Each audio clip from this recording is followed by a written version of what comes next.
ಬನ್ನಿ ಊರ ಒಳಗಡೆ ಬಂದಿದ್ವಿ, ನೋಡೋಣ ಟಾಪ್ ಸ್ಪೀಡ್ ಎಷ್ಟು ಹೋಗುತ್ತೆ ಏನಂತೇಳಿ. ನೋಡ್ತಾ ಇರ್ಬೋದು ಖಾಲಿ ರೋಡ್ ಇದೆ. ಈಗ ಗಾಡಿ ಬಂದುಬಿಟ್ಟು ಟಾಪ್ ಗೇರಲ್ಲಿದೆ. ಡೈರೆಕ್ಟಾಗಿ ನೋಡೋಣ ಹೇಗೆ ಹೋಗುತ್ತೆ ಅಂತ. ಆರಾಮಾಗಿ ಹೋಗೋಣ, ಏನು ತೊಂದರೆ ಇಲ್ಲ. ನೋಡ್ತಾ ಇರ್ಬೋದು ಗಾಡಿ ಹೋಗ್ತಾ ಇದೆ.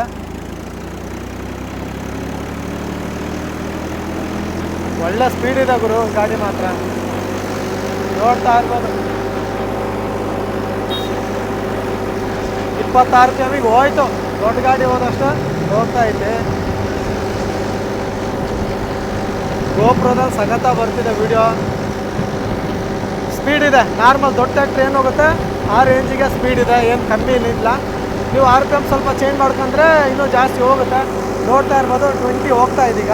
20-21 ರೀಚ್ ಆಗುತ್ತೆ. ಲೋಡ್ ಇದ್ದಾಗ ಹೋಗ್ಬೋದು. ಬ್ರೇಕ್ ಟೆಸ್ಟ್ ಮಾಡೋಣ, ನೋಡೋಣ ಎಷ್ಟು ಸೆಕೆಂಡಲ್ಲಿ ನಿಲ್ಲುತ್ತೆ ಅಂತೇಳಿ.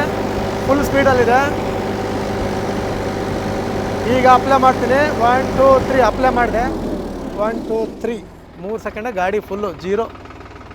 ನೋಡ್ತಾ ಇರ್ಬೋದು ಗಾಡಿ ಕೂಡ 3 ಸೆಕೆಂಡಿಗೆ ನಿಂತಿತ್ತು.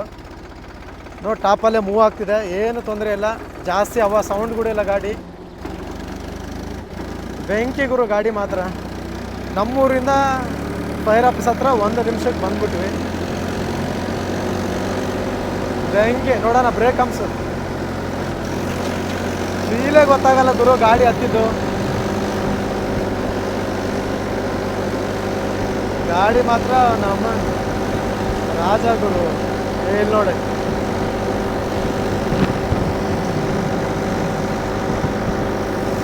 ನಮ್ಮ ಗೋಪ್ರೋ. ನಮ್ಮ ರೋಡ್ ಸಖತ್ತ ಖಾಲಿ ಇದೆ ಇವತ್ತು.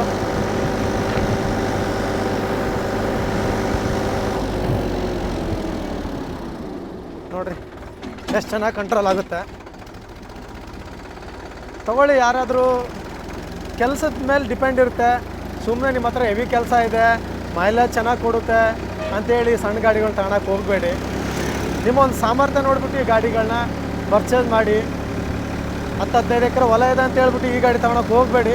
ಇದು ಕೂಡ ಅಷ್ಟೇ. ಡೀಸೆಲ್ ಬಗ್ಗೆ ನೋಡೋದಾದರೆ ಈ ಗಾಡಿ ಮೈಲೇಜ್ ಬಂದುಬಿಟ್ಟು ಒಂದು ಹೊಲಕ್ಕೆ ಏನಪ್ಪ ಅಂದರೆ ಒಂದು 2.5 3 ಲೀಟ್ರು ಸಮಥಿಂಗಲ್ಲಿ ಕುಡಿಯುತ್ತೆ.